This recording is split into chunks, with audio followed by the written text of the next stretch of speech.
jet? What's it do? That's what led me down this path is, why do I care about a jet? And ended up here. And then other things, the pilot program. What's a pilot program? Came in and do taxes or something like that, I forget what it is, but a lot of this stuff was totally new to me, and all those acronyms all over the place. So you need to do your research so that you understand what these people are talking about when you go to the meetings, because that's what you need to do. You need to find out, is it township? Is it city? Is it village? Where are these meetings? And it sounded like Wezlynn has a list for everybody about where you go to meetings, and then you show up and you bring a buddy and you keep going and you look at their agendas before you go in to the meeting to find out what they're going to be talking about. I've got an issue right now in my township because I can't get my trustees to respond to me, and I'm very afraid because I live rural. On 6 acres, close to Slate Road Historical Farm, and I look out my back windows and I'm like, oh, all I see is farmland, and yeah.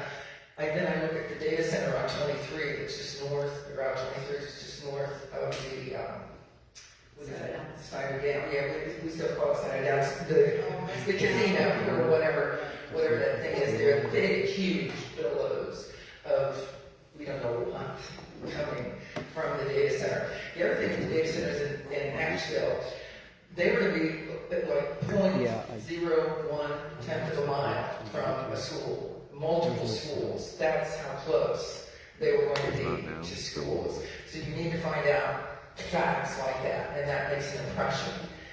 That was another, concern of ours, and another thing we brought up about, yes, why we don't want it. We had a concern about the proximity to schools and then to residential housing. It was very, very close to residential housing, and it would have also been basically surrounding the only place in the entire district that our kids have to play soccer, and just building like their data center complex around that, basically. So these are some of the points that we were able to bring up and like have different people speak on different facts when they went to the meetings, because you don't want just a bunch of rogue people getting up and saying the same exact things.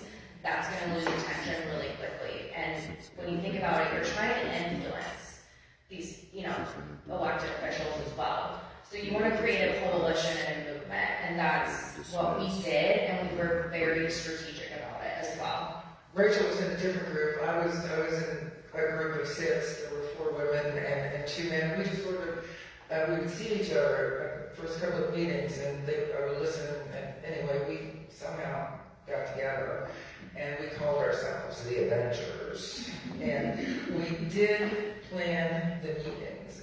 We did plan what our testimony was going to be. Each of us had different strengths. There was one of our gals who, she could be an attorney for everything that she knows and does.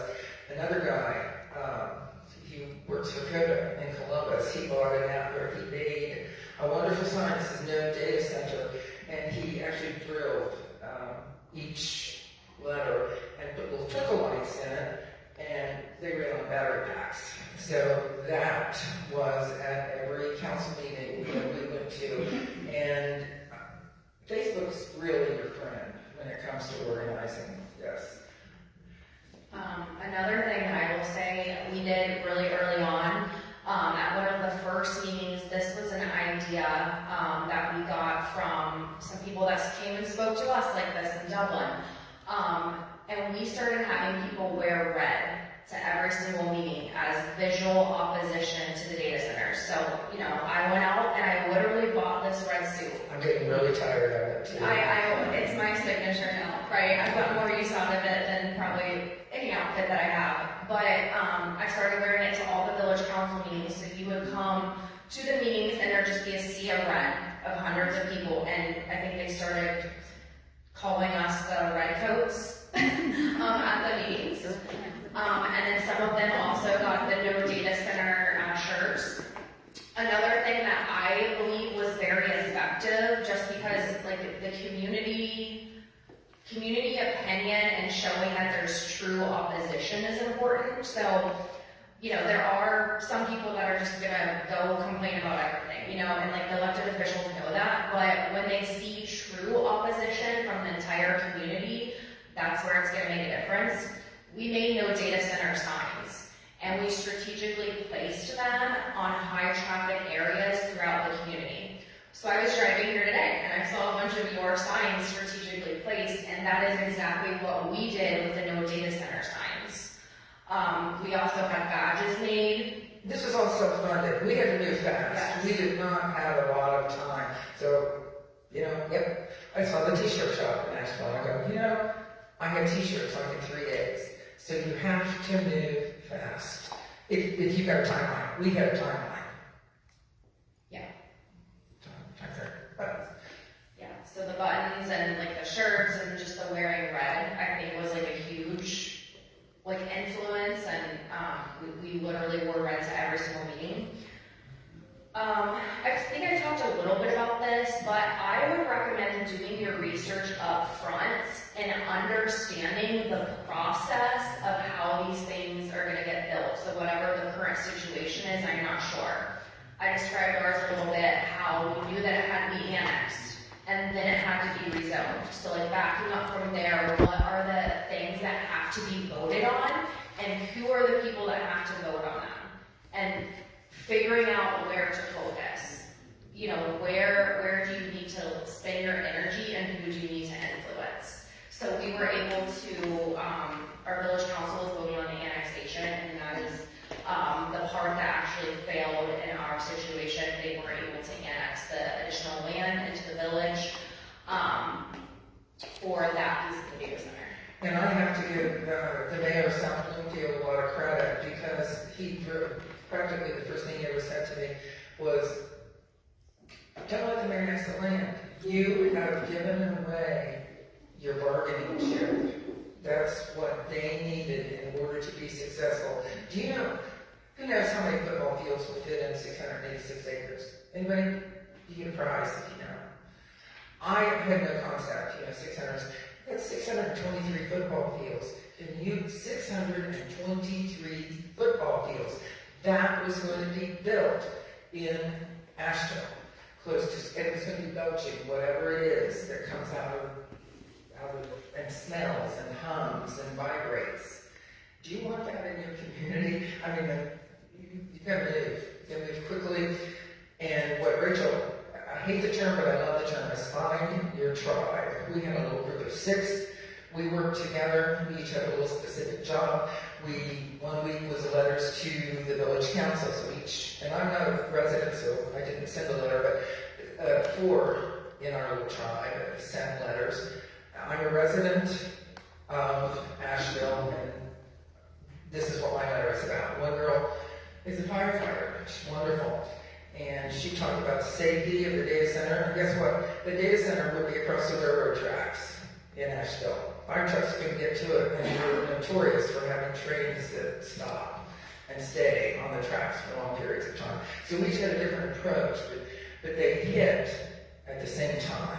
They went to the village council office at the same time. And then we did oddball things.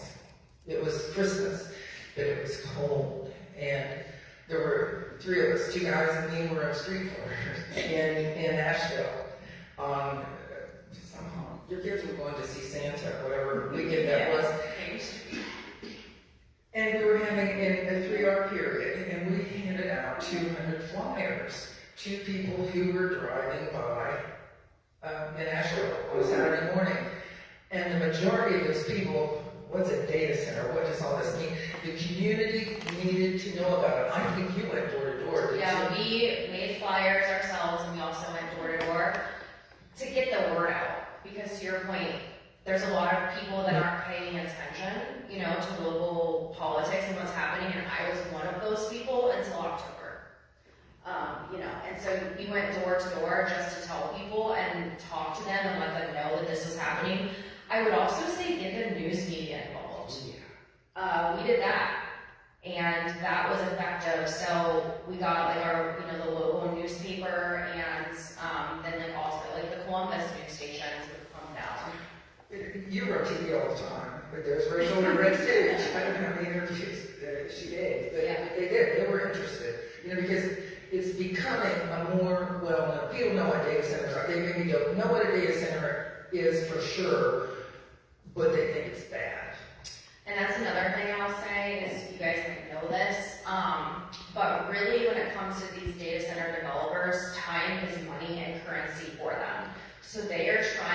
build these big hyperscale data centers very quickly before regulations catch up. So they have a really big incentive to move fast. But I think like what you want to influence local leaders to do is just to make sure that maybe it's best for the community to slow it down and understand a little bit more about the impacts before. And you also, by the way, like want to seem reasonable, right? Because you're trying to get these people on your side and influencing them. So what I found to be effective, and everyone has their different styles, but to say like, hey, we are not against AI, right? Like we recognize that data centers are needed to support that and that they probably need to exist. But we need to consider where we place them, right? Like I said earlier, and we need to consider how they are draining the resources of the people that live here locally, right? So I think that went a long way, just to not seem like we're against them and we're a bunch of angry people like coming here to fight with you. Like we want to work together and be on your side. And what I used to say, we actually we've had a lot of I guess like division between like some of our local leaders. But you're trying to win those people over, right? Those people that can make decisions, and it's really about like influencing them and being passionate about your message, but still like seeming reasonable. Just can't be the crazy lady. You can be a little bit of a crazy lady, because we did some oddball things, standing on a street corner in 0-degree weather at my age. The other thing that we did, well, let me back up. Data center people lie. They just flat out lie. And my Facebook page is open. It's, what do you call it? It's public. And I have a number of posts on Facebook. I'll tell you how. The big lie. I don't know if you know a football player named Jeff Huerman, H-U-E. Hyman. Okay, I guess he played professional, like Broncos too, or something like that. So they work in two phases. First of all, they will find your Achilles heel, or whatever, wherever you live, or where your data center is that you're fighting against. And they will find out what the political people need. In Nashville's case, is a new water plant. How much was it, Rachel? How many million? $35 million. $35 million, okay. But it's needed it for a long time. And that's what they were going to give the village, was pay for the water plant. Now back to Jeff. So they work, I think most of them do this, they have land acquirer people. And that's what Jeff was. He played for Ohio State. I guess he was like in a Super Bowl at some point in his life. And his father has a realty company in Florida and also one in Columbus. So check it out. Got the video of Jeff indicating that they had a data center in Millersport, I think it was, and they built a new gymnasium for it. They gave so many millions to the schools, et cetera, et cetera. The greatest thing, he was saying, and I'm telling you, okay, that was not true. That little girl, and I call her little because she's about your size, and she investigated, and it was another data center. It was not Edge Connects. So he just, right in front of the village council and the 83 people that were fit in that room, and he lied. So I posted the video. Bruce grabbed it for me. He's our IT guy. He can do miracles, and he grabbed it because it wasn't publicly available. And you can see it, and I posted it on my Facebook page, where he's extolling the virtues of the data center that they supplied, that the Edge Connects people supplied. That was the name of the company. Actually, I call them ConX whenever I was talking. But I posted that, and I made a comment, liar, liar, pants on fire. I forget what I said. Video was there, and it took somebody making a comment on that video to make me say, OMG. Because the next person who spoke after Jeff, famous football player, was an Edge Con X person. And did she correct Jeff? No, she didn't. So that gave me the opportunity to post that video again. Oh no, they're rough people. The technical, sorry. You just gotta be careful with these people. So they gave me the opportunity to post that video again. And I said, there's Jeff, lying, bad. There's Edge Connects lady, not indicating that he was lying. Worse, just all the truth, wasn't mean or nasty, and it was them. I mean, that's the kind of people we dealt with. I don't know if everybody's like that, but if the things that I read from other communities, I think it's pretty simple. They've all got a game plan, so be careful. Another thing I would say is in our community, I've honestly never seen so many people united that are on total opposite sides of the political spectrum, right? So like we have like, the most like conservative people and the most liberal people that you can think of, and everyone in between, and all kind of like united, not wanting this data center to come into our community. So that I felt was really cool and like something I've never seen before. Like I've never seen an issue that has united so many different kinds of people. What I would also say is, I'm sure you guys also know this, but the data centers don't create a lot of jobs. Maybe 50 jobs in like this huge, massive data center. And so that was kind of one point that we had too, right? Like if we're going to use up all of this like very prime farmland and real estate, when you think about it in Ohio, do we want to go all in on this huge hyperscale data center, or do you want to like diversify, bring in something that maybe can bring in a lot more jobs later? And I think those kind of talk tracks really resonate, right? Like the jobs are what's really the heart of the community. It's not, this one-time influx of money or like the minimal tax money that you're going to get from these data centers. So I think that really resonated with, some of the local leaders. I'd like to add a couple things. Just in advocacy talking points, I'd like to say for anybody that's going to go out and talk a little bit about what is language that can be used to bring some issues forward to your locally elected. Dublin stopped data centers from coming into their innovation district, and I spoke to their girl Amy, who spearheaded it. And here's some. She helped us too. She helped Asheville too. Here are some advocacy points that they used to help stop this in testimony. So I'm just going to explain this real quick. The clean energy illusion is one of them. The point, fuel cells still use natural gas. While they don't burn it, they use a chemical process that releases carbon dioxide and potentially methane via leaks. The advocacy language is this. We are trading a quiet residential area for an industrial scale power plant. This facility will release CO2 24/7, 365. This has the city conducted an ambient quality study to see how these emissions will impact our health. So that's the advocacy language that has been used in some of this opposition. Fire and safety and thermal events, The point is, local fire departments are trained for house fires, not massive chemical thermal events. Here's the advocacy language, and I can get this to you guys, all this testimony.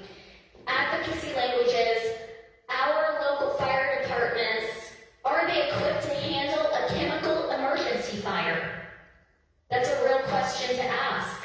We need a fire protection engineering review from a state-registered professional before this is approved. Without proper training, this project is a liability to every home within 5 miles.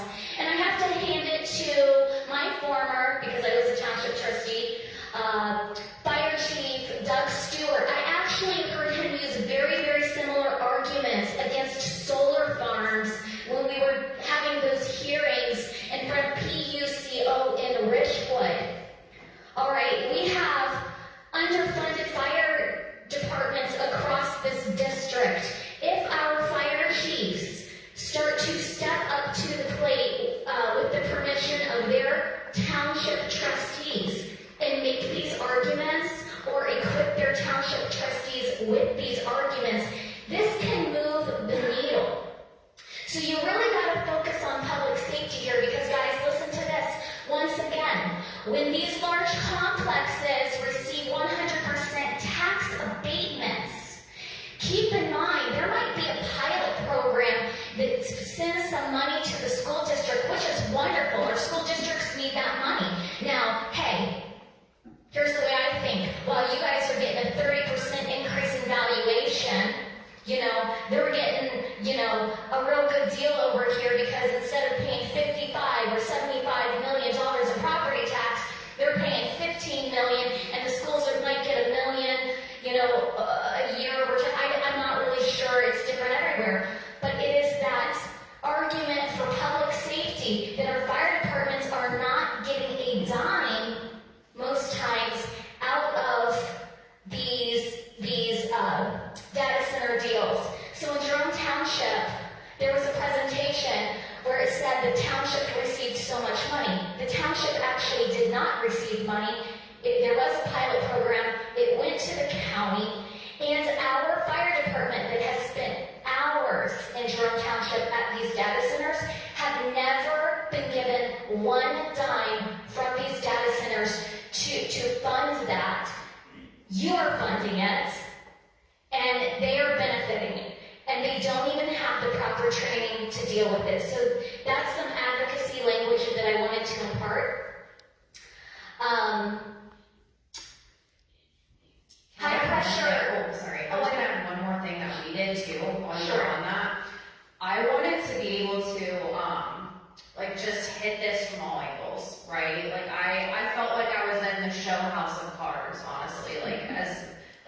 I was always trying to strategize and trying to figure out what our next step would be. But another thing that we did that I don't know if a lot of people would think about is an email campaign to the developer.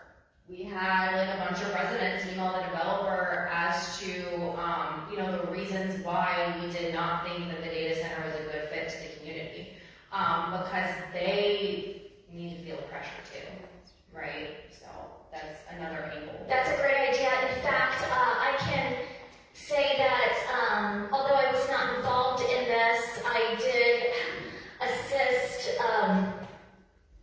some local enforcement with one of the developers that did not do what they said they were going to do, and that's something that I really believe in. If you're going to come into town and do business here or anywhere, do what you say you're going to do. And Dr. Mark Weedy over here helped me spearhead this, and I believe that the residents engaged in what Rachel is talking about, an email campaign that really put the pressure on the developer. And that's one of my last items, and I'm going to give you back the microphone. Another advocacy point in language and testimony is high pressure infrastructure. So here's the point. Powering a 70+ megawatt data center requires enormous amounts of natural gas. This means installation of high pressure pipelines and potentially compressor stations, which are loud and can leak. So here's the advocacy language. This isn't just a building, it's an expansion of high pressure industrial gas lines through our neighborhoods.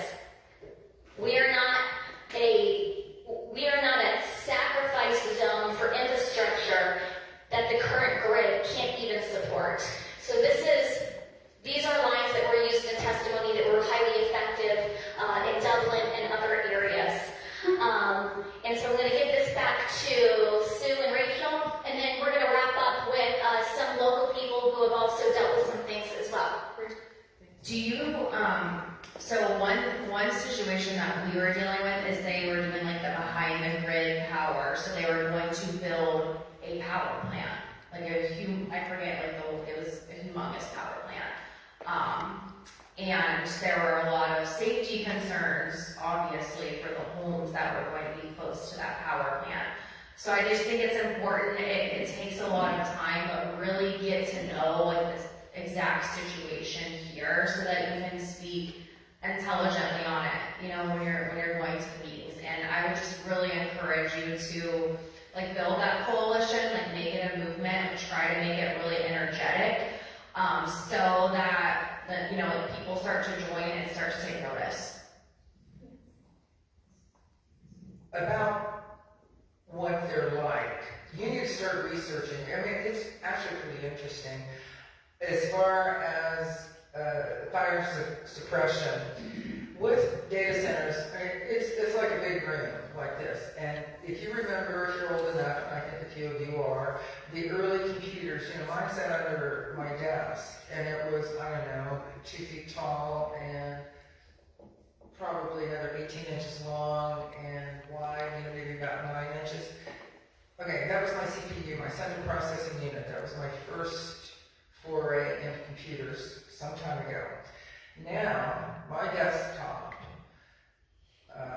little box is 4 by 4 by 2 inches tall. Vastly changed. So what the data center does is run information through these wires, and I talked to one guy, he says, well, isn't it up in the cloud? I'm going like, what are you talking about? What do you think's up in the cloud? And I said, it's not in the cloud, it's all on the ground. And that's just their terminology. They're just big boxes in a room like this, in row after row after row after row. And all this wiring comes in. And it makes it, I'm going to get to my point, it makes a difference whether, for fire suppression, whether the wiring comes down overhead or the wiring is from the bottom. It's different techniques for fighting the fire. So, and you know, you need to know that. And why should it be the fire department's responsibility to pay for all this specialized training if you end up with a data center in your neighborhood? Because they're not paying for it. Maybe in some areas they're paying for it, but they did not pay for it here. And that will lead me into some community engagement. Are you guys going to stick around and answer some questions if folks have it? Sure, I'm happy to stick around and answer, you know, additional questions if you guys have them, just, you know, about like our specific situation in Asheville. Thank you. Oh, yes.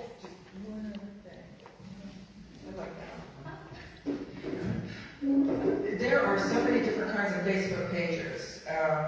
I belong to 9 different ones that I put my posts on that all revolve around Asheville. Asheville's friendly neighbor, Asheville's ugly neighbor, you know, Circleville, South Bluefield. And when I do a post on my page, it goes on those 9 other pages too, because I'm spreading the word. Tons of people are seeing it. Once again, if you want to look at my Facebook page anytime, it's open to furthermore.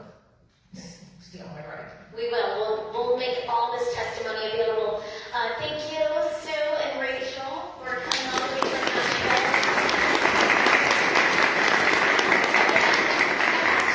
You don't have to be an expert in all of these things to build a coalition. It's just really the first order of business. If you don't want these things here, is to get your locally elected to pass a moratorium. I know that Pierce Township passed a moratorium in Union County. Jerome has, and I know that there's a number of other townships in Union County that are doing that. And again, the importance of this is it puts a hard pause on it so that you can deal with the law of the land, which is the zoning resolution. And I can help people understand what that means and the type of guardrails that we need to put in. But we have some speakers here tonight. Amber or Tracy, would one of you like to speak first? And we're going to open this up for Q&A. So if you have a question, don't hesitate. Everybody here is flexible. So raise your hand if you want to ask a question. Amber, you want to come up first? Amber's been essential, and her mother, in pushing back on some of this stuff, local accountability. Good evening, everyone. Thanks for coming out. Yes, my mom, Mary Ann Haynes, is also here with me. We've spent the better part of, the last year. Actually, it was around this time last year when we got a back up here, we're just outside of Marysville, where the Marysville East development is gonna go in. Our farm is just across the road from where that was planned. So we got a letter in the mail last February. I really think it was this week, last year. Oh boy, no, I don't wanna. This is a good anniversary party. Anyway, we got a letter in the mail and they explained that this company was coming in buying this land and it was for an annexation notification. And so I was like, what is this? I'm a curious person, and I said, I don't want to hear a bunch of rumors. I want to know what's going to happen. And so it was a year-long process, but we figured out who the purchaser of the land was, what they were ultimately going to do with that land, and data centers were a big part of that. It was going to be an industrial park. So my family's been on that side of Marysville for about 40 years. So we're heavily invested in that area. We're not going anywhere. So we really want to make sure that that's a place where we want to live for a long time.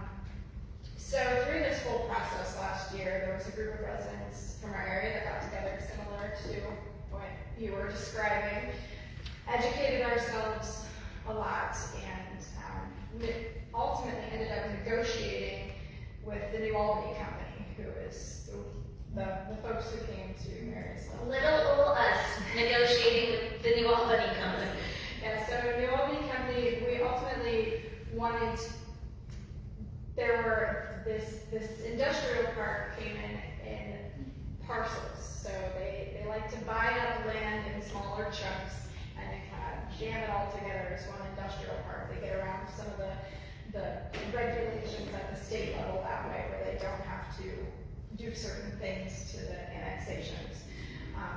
So they were bringing this 300-acre parcel in, and not to get too much in the weeds, but ultimately our group decided it was best to negotiate with this developer on their planned unit development zoning text, rather than try to completely fight their annexation of this land into the city of Marysville, because they already had hundreds and hundreds of other acres surrounding us. So ultimately, they were going to be our neighbors, and we needed to make sure that we could negotiate with them and keep those communication doors open with that company.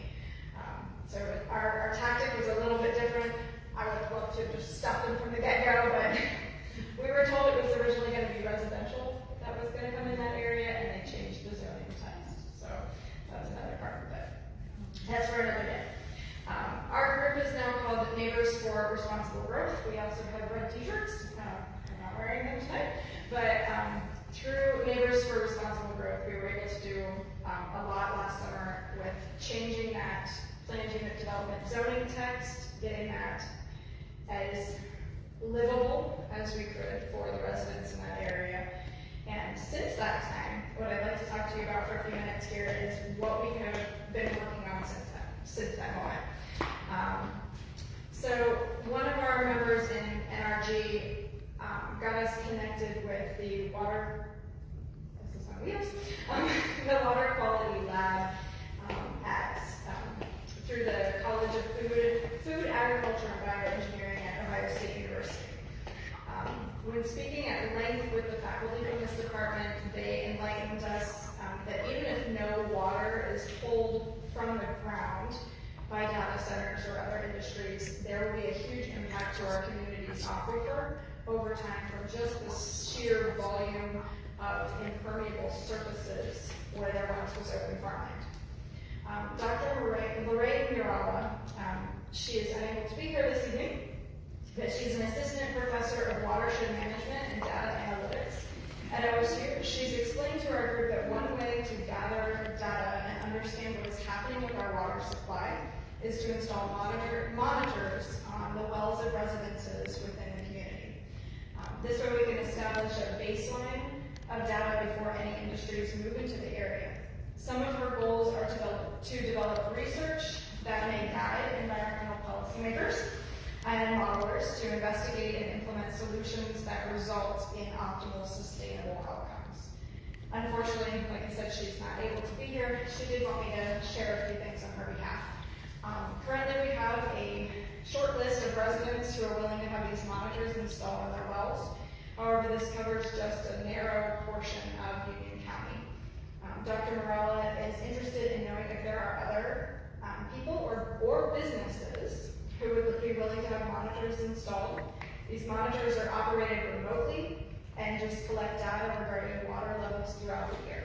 So if you want a monitor installed, please let us know. Yeah. Amber will take your information. Yeah, I have much more information to give on that. The more wells that we have in this study and the wider variety of farms, if there's a business usage, one of us has a greenhouse that uses well water for watering plants, or just residences, the broader the area that we can collect data from, the better that study will be. So, let's see, monitors are not cheap, so Dr. Morella, some folks approached me that are part of our group here tonight that are asking me for updates on this. Dr. Morella is trying to find some other sources of funding in order to replace any monitors in case one of them were to go bad. Many of us have agreed to pay for these up front out of pocket. So she's working on that funding, and she's also looking at sources of funding to allow us to pull water samples from the wells and get the water quality kind of baseline data for our area as well. Let's see, and I've got a Google form as well. I can always send you a text if you're interested. Come see me after. So I had to back up here because I didn't know. My background is in horticulture. I didn't know a lot about the watershed in our area and all of that. So I've been very well educated over the past year on this. But so why is the water so important, especially in Union County? Our area of Marysville and Union County has seen a decrease in the aquifer by around 3 feet in depth over the past 50 years. When discussing this with Dr. Morella last summer, I asked her how significant this is, and she said, oh, that's very significant. And many of our neighbors on the east side remember that when the Scott's Company installed wells for irrigation purposes, there were shallow wells in the area that went dry. So residents' wells went dry. There were some other neighborhoods that was in the 1980s. There were some other neighborhoods that got built in that area at that time. There were wells that went dry when those neighborhoods came in, and the houses were operating off of well waters as well. So this has been kind of a history in our area of things like this happening, and so we want to make sure that this doesn't happen again. So while we understand that there may never be a need to personally utilize the data collected from that well monitoring project, it will ultimately help state organizations better understand the impact that data centers have and large industrial parks have on the aquifer and their surrounding communities. While we understand, many of us rely on the aquifer for our homes, the farms and businesses. If something, and this is a huge if something were to happen with our water supply, say if a well were to run dry, just as a show of hands, how many people here operate off of a well in their house? Oh boy, yeah, a lot. So this can affect a lot of us. So last summer, I had lots of conversations with the Ohio EPA and the Ohio Department of Natural Resources. One of the things that I've learned is that Ohio is what is called a reasonable use state. And I'm not going to get into the weeds of all of what that means, but for the scenario we're talking about, or the potential scenario we're talking about, I'll kind of give you a little synopsis. If our wells were to run dry, as a private citizen, you cannot just go and sue a company and accuse them of causing the issue. First, you would need to get an official, such as a township trustee, a county commissioner, etc., to make a request, a formal request on our behalf to the Ohio Department of Natural Resources. ODNR would then make an investigation into the situation. This investigative process can take a while. The investigative examples that were given to me were averaging about 18 months for their process. Once the investigation, which includes a time period for public comment, concludes, then an official report is posted on a public website. That report can then be used to file suit. Meanwhile, we may be left to fit the bill for a new well, or new plumbing, or new appliances, whatever that may have affected in our homes. So, with that said, I'm gonna go off of the doom and gloom topic for a moment. What can we do about it, besides well monitoring? We've also been working with another gentleman at OSU by the name of Joey Smith.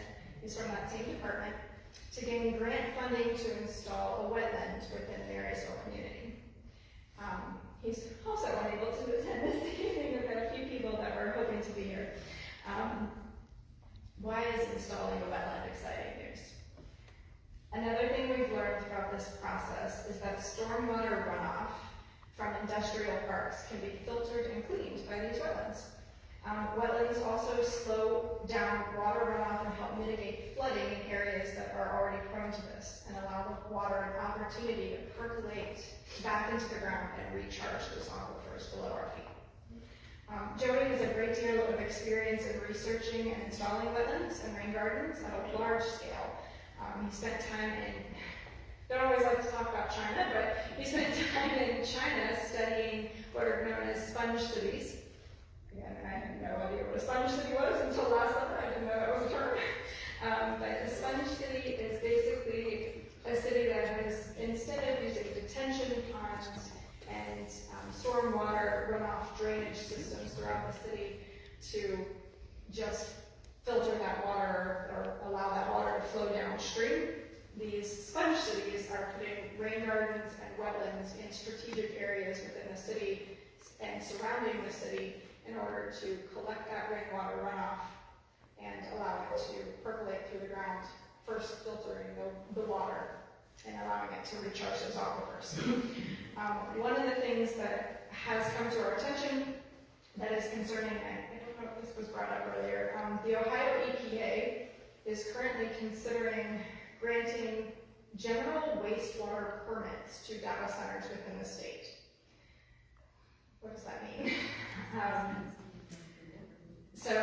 The general wastewater permit, one of the quotes that is in this permitted language is this: it has been determined that a lowering of water quality of various waters of the state associated with granting coverage under this permit is necessary to accommodate important social and economic development. Can you say that one more time, louder? That is a packed statement. It has been determined that a lowering of water quality of various waters of the state associated with granting coverage under this permit is necessary to accommodate important social and economic development.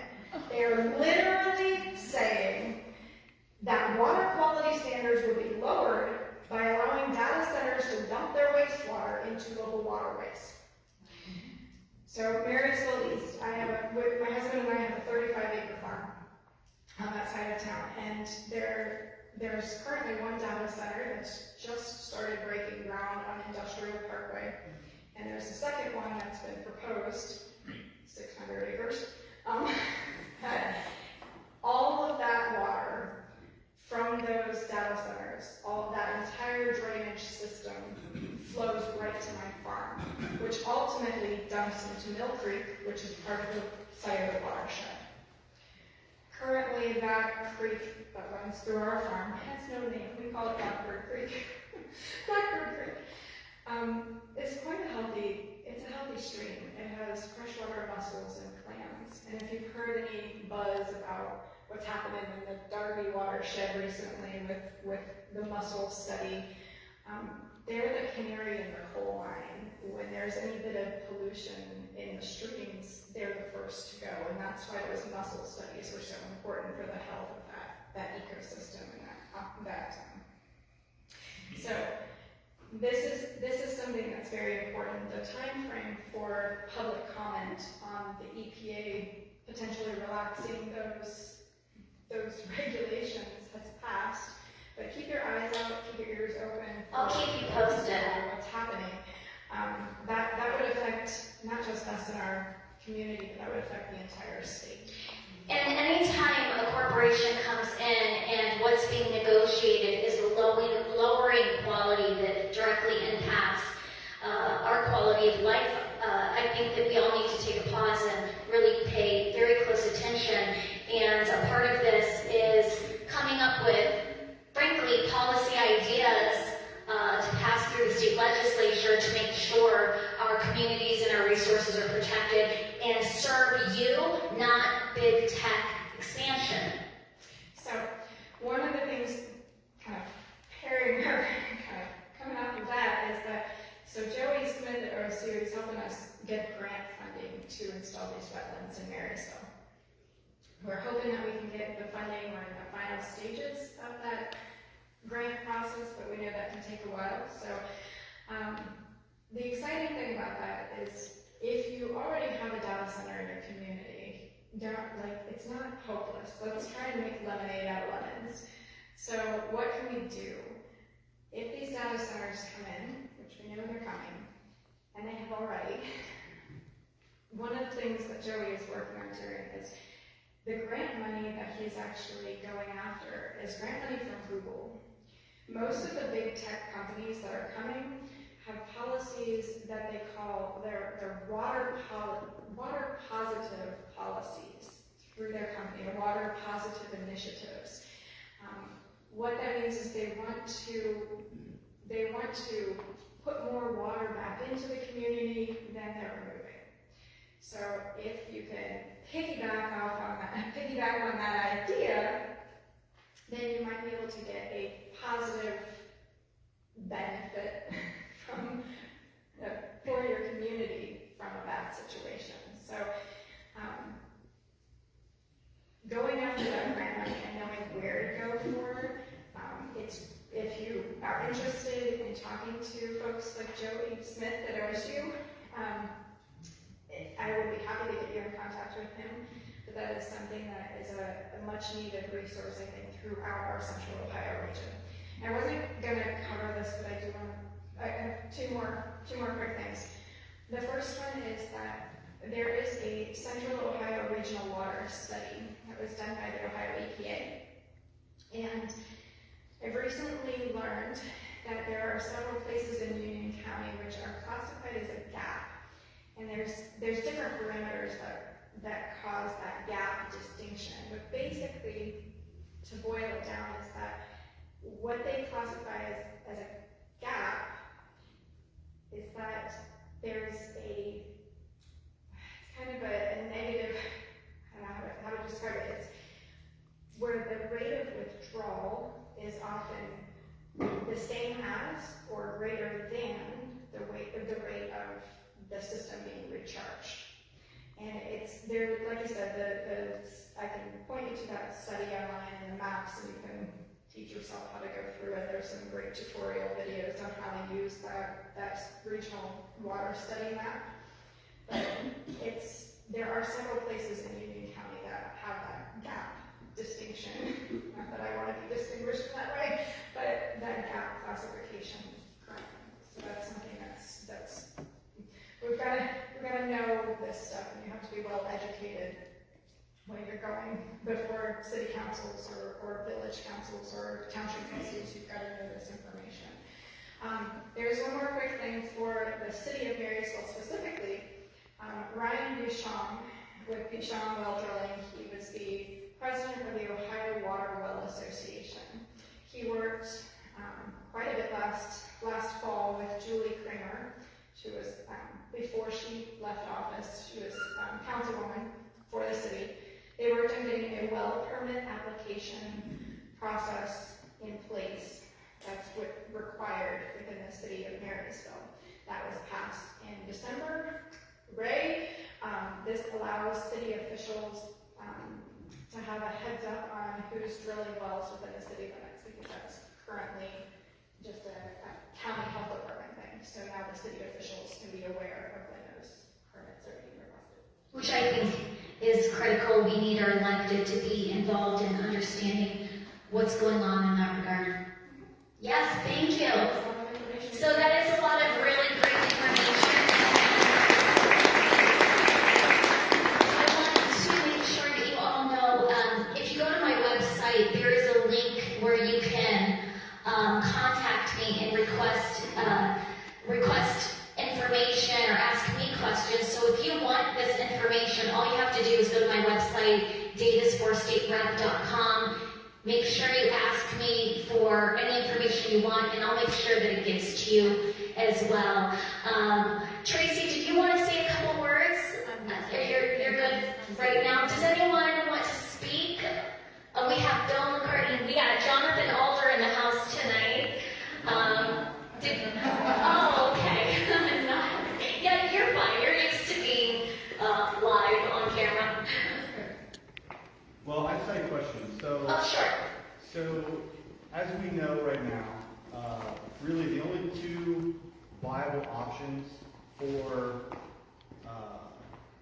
So as we know, the land is being developed.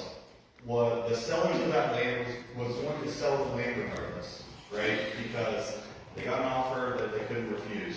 Well, today, it's not like there's industry busting out the door, ready to buy up that land to put anything else. And so the only two real options are either data centers or housing. And as I see it, long-term viability of housing is that housing stock does not pay for the public services that it consumes over time. And so everybody here is, not everybody in this room, but everyone in the state of Ohio is complaining about property taxes and how high they are. But if we don't want data centers to come in, and we're going to build more houses, which is going to increase the demand for public services, which is going to therefore continually increase property taxes, what's a viable alternative? So we're saying no data centers, but if we say no data centers, then it's going to turn into housing stock. And so what? Sure. So speaking on this just a little bit, I inherited in Jerome Township 2 data centers that the more I got into the world of government, I wasn't a big fan of, especially because at the time the township didn't have any control over tax incentives whatsoever. And although there is a pilot payment, the schools do get a certain portion, it's not near what they should get for what that valuation of that property now is with the building. Now, so my question is, Jerome Township on the edge of 161 created an innovation park. There won't be data centers in that innovation park. And Dublin, right across the way, just banned, essentially put a moratorium or banned, I'm not sure which one, data centers in their innovation park. And so my question to that is, if it is a permitted use, most definitely that's what you will get because that is what's permitted. But if the zoning resolution says otherwise, I guarantee, especially where that little parcel is, that if it was not permitted, we may be looking at medical offices and the types of users that Dublin expects, because it's just a stone's throw down the street. So I don't entirely adopt the idea that we do not have interest on the edge of Franklin County for anything other than data centers. I think it has everything to do with very nimble, very creative and thoughtful zoning and what that zoning permits. And if the zoning permits data centers and we have data centers that want to come in pods, and what you need to understand also is a lot of the method around data centers is they want 3 data centers within a certain proximity with a certain amount of acreage. So if one comes, expect 2 more. So if the zoning permits it, that is what you will get. And it has to do with planning. So if this is the city, or the village of Plain City that falls under the zoning, is it though?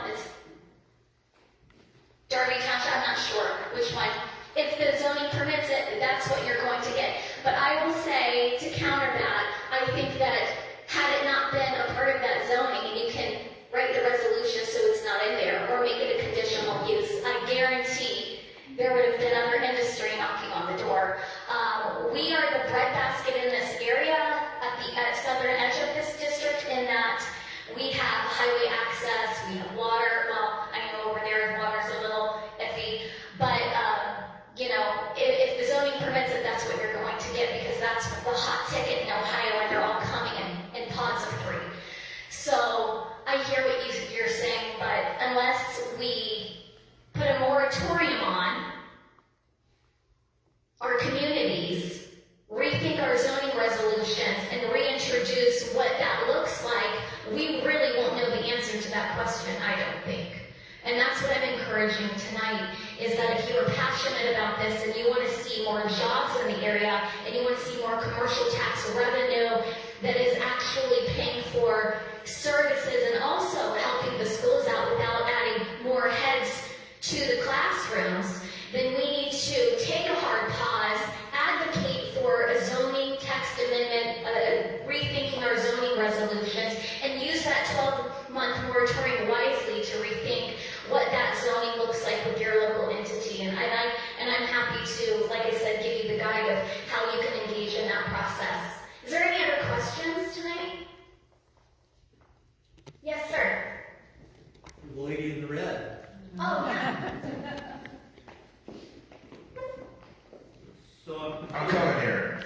Maybe walk here and we can so are they building one in Asheville, or are they not building one in Asheville?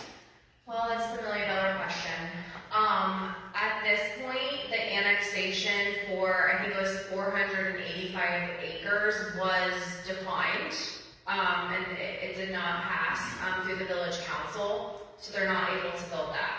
There is a 200-acre parcel that is already in the village, and it is properly zoned because when the zoning was done long before these types of AI data centers existed. So legally, that one could move forward. We're not sure, whether it will, because it's now no longer able to be a part of the hyperscale 675 acres. So at that point, if it does move forward, then they will put together a development agreement with the village. That's another point that I think was made, but maybe we can make it again. If it becomes inevitable that these things are coming here, they need to pay. You should make sure that the village leaders do everything in their power to negotiate so that Marysville has some kind of benefit in the most possible to the schools. I don't know, this is just me talking. Ask them to build you a park. Like there's a lot of money, and so they need to pay their way if it becomes a point when it's inevitable. So at this point, like in Asheville, that's where we are, trying to see if the 200 acres is going to move forward or not. So one down, or possibly 2 more coming in. They can build one, yes, the two, it was gonna be like one huge data center with like 8 different sites, is what they wanted. Okay. Yeah, so we still may get 200 acres. But it's We'll zoned see. light industrial. It is zoned light industrial, but data centers are included at this point. That's wrong. Yeah. There. Yeah, there's, we don't know if that's gonna come or not. And that's why zoning resolutions matter and what these definitions are and the way that it's written really matters. And to speak on that, she just said, if they're going to come, make them pay. So let me just paint a picture here. I think that the village of Plain City has roughly about 4,500 residents. They're a village. They can operate like a municipality, essentially. They can ask for impact fees. They can ask you to build them a park. They can ask the data center to build you a fire department. But if you live in a township, your elected officials cannot do that. So let me say that again. The village of Plain City has 4,500 residents. The township of Jerome has over 12,000 residents. We as township trustees with triple the population cannot say, build us a fire station, build us a park, pay us these impact fees. We are not allowed to do that. It's not permitted by law. So the hands are very much tied in that regard to be nimble and serve the constituency. Additionally, villages can control tax abatements and what those tax incentives look like. They have power to say no. Townships do not have power. They have a ceremonial seat at the table at best. It goes through the turf board. That is not approved by township trustees. Even if they vote no, they can easily be overruled because the vote at the township level does not matter. Jerome Township is the first township in the state of Ohio, and this happened through a consent decree. You may have seen me in the paper, folks. Battle with the county. Wezlynn was in a fight with the county commissioners. Well, it was because I wanted a seat at the table when it came to tax incentives so that the township had a viable way to say, no, we do not agree to that. And I'm not saying that every township in the state of Ohio or in this district can pull it off. But what I have to say is you really have to press, if you live in a township, on your locally elected, even at the county level, to hold tax abatements. You know, you have to be vocal about those tax abatements so that you don't get talked into a simple pilot. I believe that it's my understanding, even with some of these solar farms, pilots were promised, but they did not come through. Anybody know about that? Yeah, I see some heads shaking, yes. I think that that's one thing that you have to understand. Are you township government? Are you village government? Are you city government? And what are the differences? Because those entities have different powers. Any other questions? We've got one back here, wasn't? Oh, yes. Carl. Yeah, can you give us an update on what's going on in Jerome Township? Because I know there was the moratorium, but during the moratorium, 4 more data centers got approved. Yes, and I have a lawyer in the room that's familiar with this too, so I'm going to call on him. I personally have been... Just as a follow-up to that, to continue to expand on that, so kind of what the status is. And then I know at their meeting tonight, they're scheduling a public hearing for then, I guess, feedback from the community on approving this conditional use. So what's then, what's the current state, what's going on with this for, and then what's next? Yes, so I've been pushing for a moratorium far before it happened. I didn't have a second vote for a very long time. And it's really unfortunate because in that amount of time, the developer was able to finalize the land and the purchase of the land. And anytime they own the land, it changes things a little bit. I will say successfully, I don't know this for a fact, but right across the street, Carl, from your business, next to where Mitzi and Mike live, I believe that was going to be a data center, and that does effectively fall under the moratorium. Now,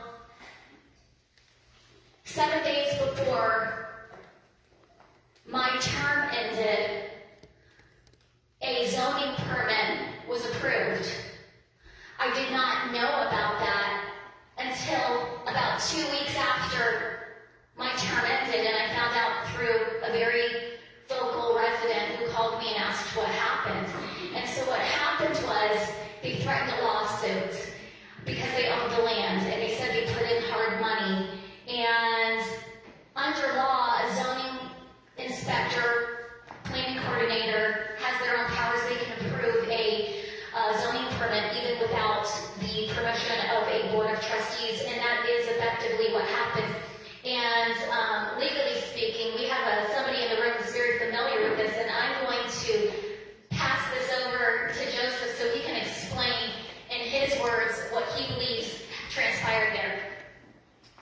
Good evening, everyone. I'm Joe Unger, concerned resident of Jerome Township. Just to kind of underscore some of the dates and what we do know, the moratorium was effective around September 3rd, 2025. 2 weeks later, 2 new data centers submitted applications around September 19th, and those projects received zoning permits on December 23rd. There's been some pressing on the zoning inspector and trustees for some explanation as to what happened and why, arguably that zoning certificate was issued that is in direct contradiction with the zoning resolution that prohibits data centers until I believe June or July 26th. And they have refused to provide any explanation, and the zoning inspector actually called upon the attorney-client privilege at a public hearing. And you all know that wouldn't happen if I was still there, but, you know. Exactly. So I don't know a lot about the specifics, but what likely happened is that after the moratorium was passed, the attorneys for the applicant, not necessarily the data center, but the applicant who owns the property, threatened to sue that either the moratorium was unconstitutional or invalid for some reason. I haven't seen specifics, and that if the zoning permit was denied, that they would be facing a lawsuit. And no idea what the validity of their claims would be, because we don't know, because our elected officials and their staff aren't telling us. Which, in my opinion, is unacceptable. This is not the transparency that I feel that I led with, but what I would like to impart is this is more the reason you have to go to your local township trustees, villages, councils, and get that moratorium in place before the land is purchased, because it does change the game. So you need to hit that hard pause now. To even give an example of what a moratorium resolution looks like is relatively simple, and I can even help with that. But what I'd like to impart to you is that you got to move swift. And we have this gentleman here. He's a former vice president of the Ohio State University. Do we have any alums in the house, Ohio State University? Can we get a...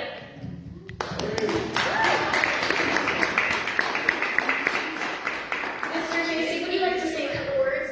That's why I came up here. Do I need this? Yes, yes. Speak loud and clear. I'm the guy that you wish hadn't showed up tonight. In our house is a big, thick book, and there's a story in there about this guy named David who killed this great big guy in the other tribe. And I'm guessing that a couple of days before the fight, David asked his buddies, just how big is this guy? Well, my question, my concern is just how big is this guy? Our property is adjacent to the Marysville South land, and I don't know what they're going to do in a 70-foot high building. I don't know how they're going to exhaust the water. If they use water, there are other ways. So I came here tonight with the idea that I was going to learn what a data center is so I would know how to fight it. You don't need to apologize, but what I heard tonight is how to fight, not what are you fighting. Okay, so what are we fighting? What we are fighting is a power plant, essentially. And, you know, I'll be honest with you, I've never been inside of a data center, so I can't express or explain exactly how they work, but I know... You can't see anything move. You can't see anything move, and one thing that I have to say is, as a township trustee, one of the reasons I can't explain to you all the bits and pieces of that is because I refused to sign an NDA. I would not sign a non-disclosure agreement with the data centers. Am I getting a round of applause over here? Thank you. I think it's wrong. I think it's wrong and in fact, an article came out today. I believe there are some state legislators that are partnering to prohibit locally elected officials from signing NDAs. So yes, I can't answer all the questions of the ins and outs, and frankly, I'm proud of that, because I do not believe that a locally elected person can hold and engage in a public forum when they're hands are legally tied because they have secret information that they can't share with you. If that information cannot be a part of the public discussion, then they need to go away and come back when they can speak publicly about every single item that impacts the residents. This is a David and Goliath scenario between these small towns, these rural towns. And I will say, I've studied some other areas in the city of New Albany. The data centers and the way that those deals happens there look very, very different than what happens in our rural areas across the state of Ohio. And we do not have the legal teams that the city of New Albany have, nor will we ever. And so this is why, again, this is an educational session on what we can do to engage at the local level to hit a very hard pause button. Do we have any other questions? Can we give a round of applause for Mr. J.C. who is the president of this district? I do want to say. Oh, sure.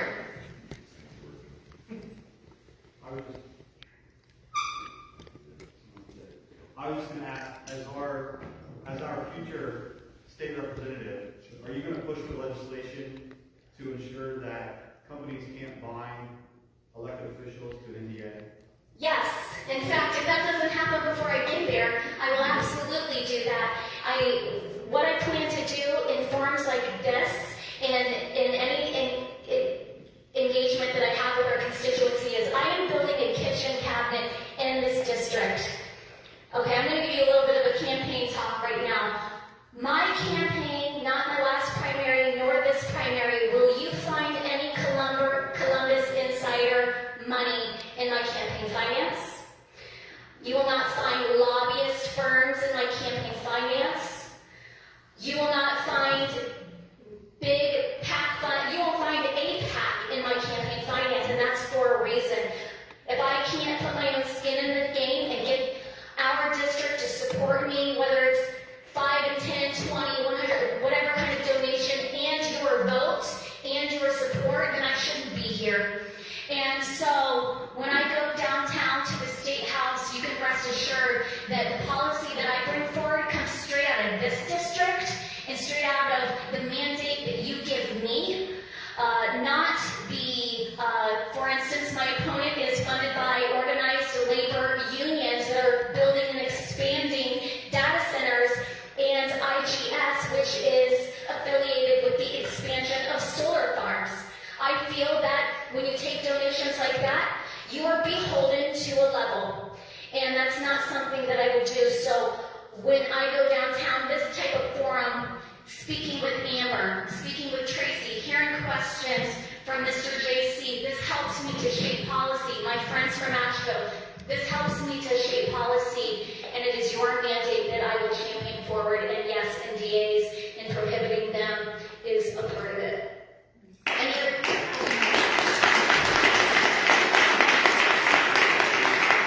Somebody offered, yes. I think it's working. As an individual, I've been trying to do my own research about these data centers, the pros, the cons. I know that fear causes us to act a certain way. Fear of the unknown, specifically. So I'm trying to balance, what do we actually know versus what are we afraid of that may not come true? And it's really hard to find that information because it's sort of like pharmaceutical companies. Nobody's funding the studies that show how bad the data centers are. Okay. That being said, do you actually have any information about somebody's well drying up near a data center? Does anybody know that happened? So, I can speak about it a little bit. So, Ryan, Yes, let's. okay, so I can speak to that a little bit. Ryan Duchamp, I wish he was able to come tonight. He is the one who helps get the permit within the city and the well permits within the city of Marysville. He, along with the folks that I've spoken with at ODNR, the groundwater division, have seen occasions of this in the state of Ohio, where it's, and I have to back up, I did didn't say this earlier. The city of Marysville gets 20% of their water from the ground below your feet. So if they're pulling that much and the total volume of water goes up, the amount of water they're pulling from the ground goes up as well. So what happens is there is without getting too scientific here, there's what's called a cone of depression. When somebody is pulling that much water from the ground, whether it's right there on the site of a data center or whether it's from the municipal wells that are feeding the reservoir or feeding the water treatment facility, there's a cone of depression that happens around that well. And it brings the water level down all the way around it when it is pumping. Hopefully that makes sense without a chalkboard visual here. But what happens is if your well lies within that cone of depression, then there is a chance of it going dry or sucking sludge, for lack of a better word. There are occasions in the state of Ohio where this has happened, and it hasn't always been from data centers, but there are places, not just in Ohio, but in other states where they have seen this happen. So that's why we're trying to get that base. The reason that baseline data is so important ahead of time is that we have something to go back on and say, hey, ODNR, you've done your research, you did your investigative report, but we also have a university right down the road from us that has been working on this baseline data collection. ODNR is 100% behind our collecting this data because they need it for their research and their long-term looking at the effects of this, because there aren't enough studies done. So that's why that data set is so important.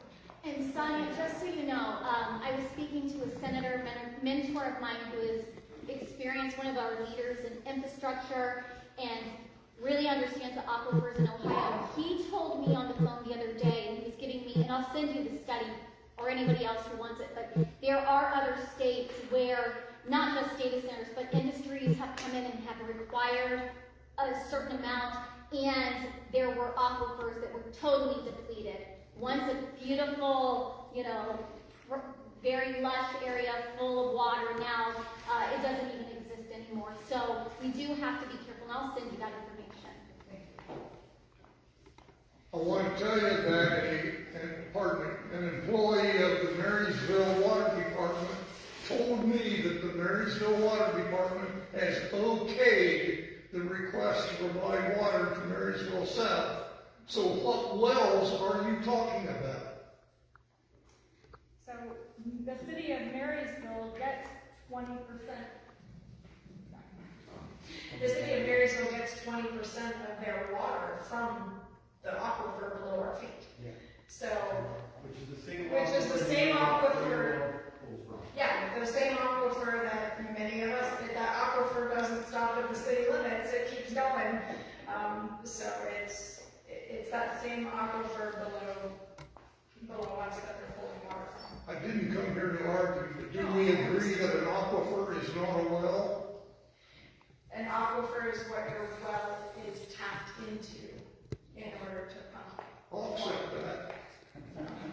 Thank you, Mr. Chase. I also, my job had taken me to all kinds of different places, and when we first heard about a data center maybe coming to right in our backyard, I was in Indiana, Pennsylvania, and just by luck, I went to a restaurant on Sunday evening, and there was a guy that was the president of their city council in Indiana, Pennsylvania, and he was talking about, we were talking about a data center to the guys that I was having lunch with, and he overheard us and he said something.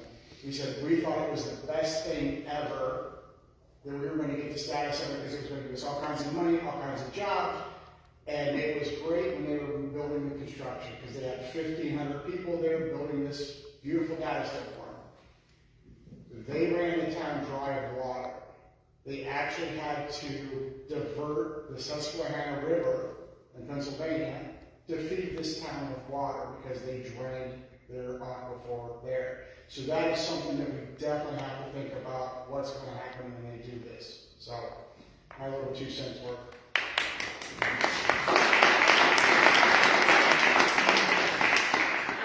just have one. Yes. Okay, if you want to know what's going on in Marysville, and you can't make it to the city council meetings, you can go online and watch and check out their agendas and find out what's happening, because they post it all. And then also, you want to go to the city planning commission meetings, because that's where it starts, and that's where you find out what's coming down the pipe that you're going to have to deal with. So they make the decisions whether or not to send that stuff to the city council. So if you want to stop it, you can stop it back at the city planning commission. And with the Marysville South development, what they've already approved is just phase 1, and that's 683 acres that are sitting there. And we've got phase 2 and phase 3 that will have to be approved. So I'm suggesting, if you want to stop this or slow it down or whatever, to go to the city council meetings, to go to the city planning commission meetings, and make your voice heard there. You do get, like a 5-minute time frame where you can say what you need to say. I'd like to also impart that Marysville still could put a moratorium on the city right now. Now, what's currently going on is grandfathered in, sure, but it could prevent any other data centers from coming for a period of time to update zoning resolutions, so on and so forth. So if you live in the Marysville city limits, it may be something worth exploring with the team of people that you're working with to make sure that you hit a hard pause now, doesn't stop again the ones that are currently underway. Mitzi, do you have? She was going to live right next to one, I believe. You don't always know who the applicant is. I would be remiss if I would not mention the noise issue. That's my husband's biggest deal. Sorry, he's not able to be here, but yes, there are areas both sides of us that are scheduled to be either the power plant option that's going to bring in the electricity, or the data center itself on the other side. Growth happens, right? And we expect the growth to happen, but one thing that we're real concerned about is the sound level that these centers do emit. Over in Dublin, Hilchard Road, I believe, if you go there, on the back side of the data center, you can hear things that you can't hear on the front side. There are residents in this area that are having to sell their homes because they can't physically live with the sounds that are being emitted. Some people don't hear it. A zoning commissioner or whatever that can't hear the problem is not going to be able to have any control over whether it exists or not. So basically, understand that not just water draw, which is major, not just electricity draw, which is major, but also the sound issues are something that are really going to be hard to live with. My husband fought this with Vance, the belt builder down on Industrial Parkway. They told us, there's no way that sound in your upstairs bedroom can be from this many miles away. You couldn't hear it right there by the company, but you could hear it in our house. Well, we ended up getting people from Union County, from Marysville City, to come out to the house and say, oh yeah, that is exactly what we're hearing. But the company wouldn't do anything. Well, finally, Mike was able to convince them to at least check into it. They changed the system that was new, and the sound went away. So they were adamant that nothing was going on that they had done, but he took the time to go and research, like you said, know what it is that you're fighting against. But just be aware that, yes, growth happens, but it can happen in a way that's not going to directly, totally destroy your living area. Property values, that's another thing we haven't really talked about when these centers come in. So just maybe things to consider and think about. Mike Nolan is my husband, so if you're interested in talking to him about any of that, please let Wezlynn know. She knows how to get a hold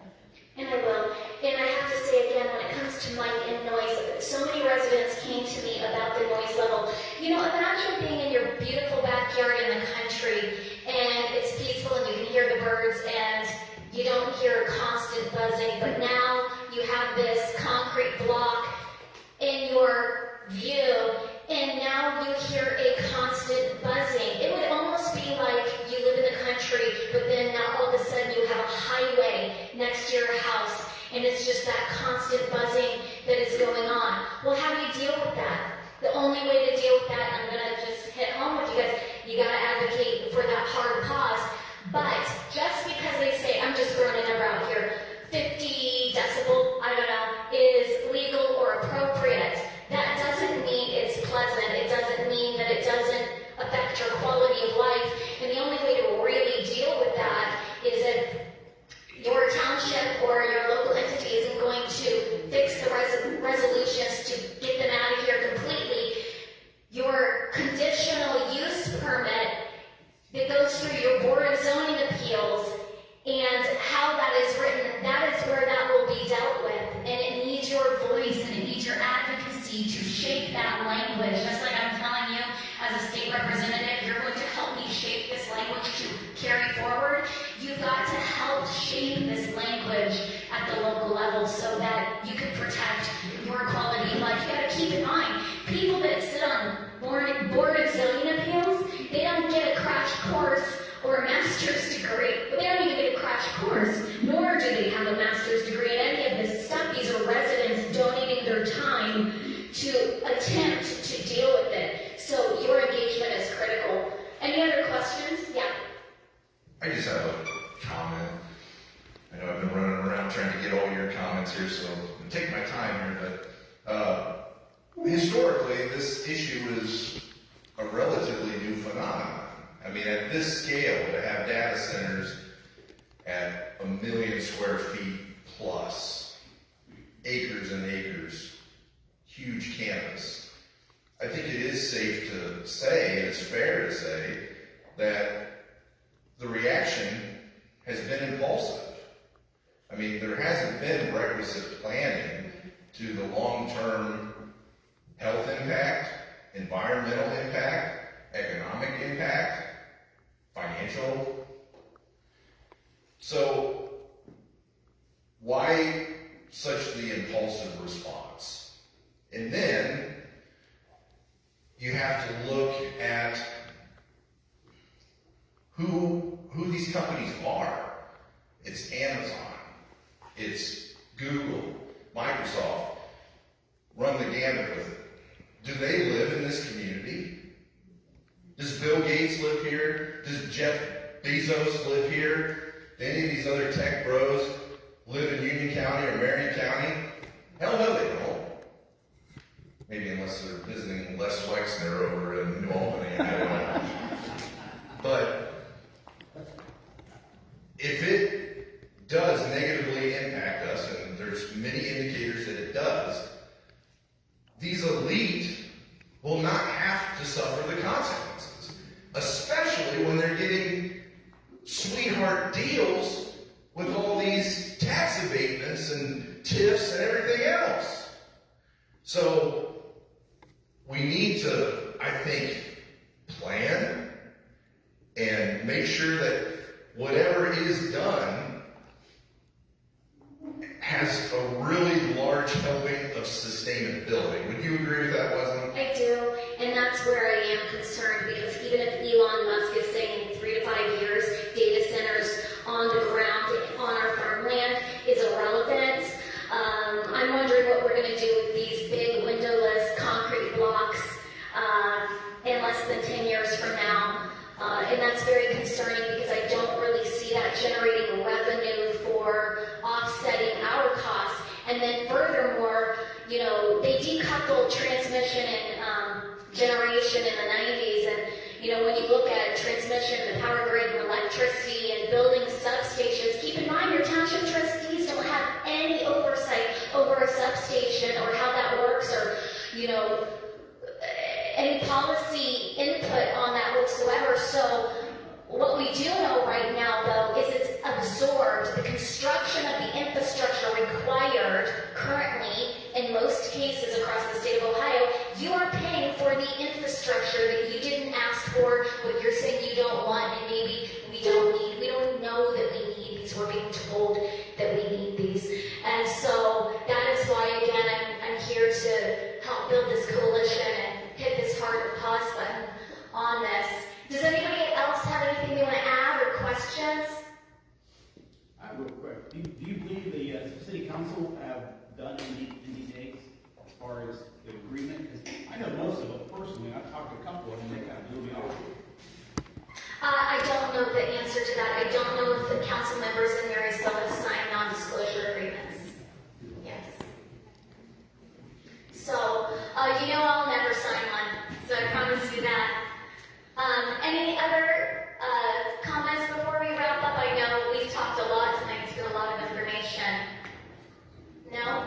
Well, I just want to thank you for being here tonight. Again, Davis for State Rep, you can contact me. I will give you any documents or testimony that you might need, any guides. I want to thank again Marion Watchman for being here, Cody Hidley and Jason Foreman. We got Marion City Council President in the house over here. Along with Sue, Rachel, thank you, and Tracy, Amber, Mark, and Joseph, thank you again. And just thank you all for your support. I appreciate you. I hope that I have your vote in May so that I can champion our collective policies forward. So thank you so much, and I'll talk to you soon. All right, folks, let's big round of applause for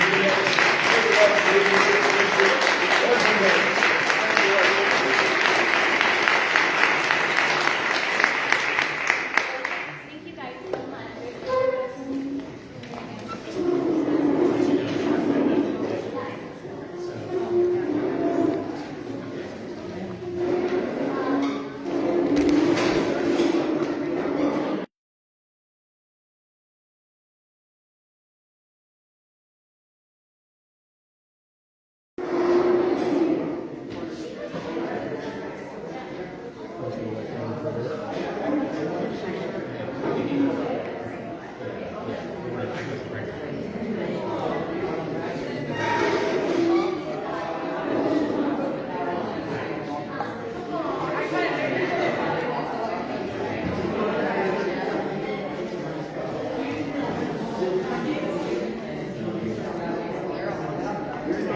Right.